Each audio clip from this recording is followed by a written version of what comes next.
If you're thinking about starting a team, let's talk about the difference between contractors and employees so you don't get in trouble if you misclassify them. If you're new here, hi, my name is Lauren Simpson. I'm helping you maximize your time and talents as a growing small business owner. I make new videos every week, so make sure to subscribe so you don't miss out. A big difference between contractors and employees is contractors are paid on a project or contract basis. So they are not on an official company payroll, but they are paid when the job is done. They don't get employee benefits such as a 401k match, health insurance, vacation time, things like that. Versus when you are an official employee, you're on the company payroll. So this can include the benefits such as the 401k match, paid vacation time, health insurance, etc. A contractor is often referred to as a 1099. This is the tax form that they have to submit to pay their taxes, and so therefore you need to get a W-9 from them so that you can send them this paperwork. As an employee is a W-2, so then you have to get a W-4 from them. As a contractor, this person has flexibility and autonomy. They essentially are their own business owner as well, so they can be running their own business on the side. They can also work for and with other companies. Whereas an employee has more exclusivity for you. They have to follow specific guidelines and structure and team dynamics that the business has outlined. This can also come with a specific schedule. So the employee has to work 9 to 5 Monday through Friday versus if you are a contractor, you are working on a project basis. So you may have to work, Saturday the 4th, there's a job, and then Wednesday the 15th, there's a job. It's not as common or consistent, and that is also why they have more flexibility to take other jobs elsewhere. So with the contractor, the employer is saving money because they don't have to worry about 401k matches, providing health insurance, or paid time off. But this classification does come with more risk than if you hire them as an employee. If you misclassify someone as a contractor, that can come with some substantial fees and some back pay and other things that add up a lot.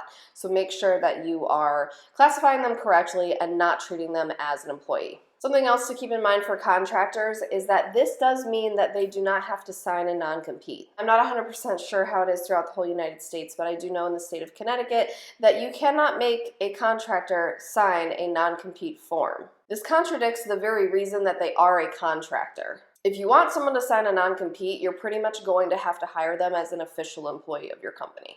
Financially, one of the differences between a contractor and an employee is the contractor does have to put their own taxes aside from every paycheck that they receive from you, the employer, versus the employee has their taxes taken out through the W-2. So they have, their state, their federal withholding taken out, they have their Social Security and their Medicaid, and everything is taken out as it would be for a typical job. So here are some of the things that the IRS would look into if they want to make sure you're classifying contractors correctly.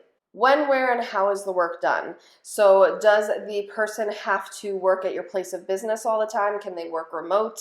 Are they able to pick and choose what jobs they accept and when they are working? Or are you scheduling all of the hours and telling them they have to be in certain places at certain times on a regular basis? Is the employer providing the tools that are used for the job, or is the contractor providing them? So for something like this, the contractor should be providing them because they, again, are their own entity and are their own business. If you are requiring that someone uses your kit, your tools, that's definitely more employee basis. Is the worker required to complete training? So as an independent contractor, there is no real training. Of course, if you want to explain how a job works, you want to explain, the details of a project, that's obviously important. But overall, they are not required to complete trainings like you would as an employee. As an employee, you are completing in-depth trainings about team culture and safety and things like that. Is the worker doing full-time continuous work? So if they're doing 40-hour weeks, that's very much an employee. Or are they more so doing the contract project basis? So, 1 month they have 3 projects with you, the next month they have 5, then they have 1. Things like that, that's what differentiates if they are a contractor or an employee. Is the worker paid hourly, weekly, bi-weekly, or monthly? That's an employee. If they are paid per project, that's a contractor. Does the company pay for travel? So the company has to pay for travel if they are your employee.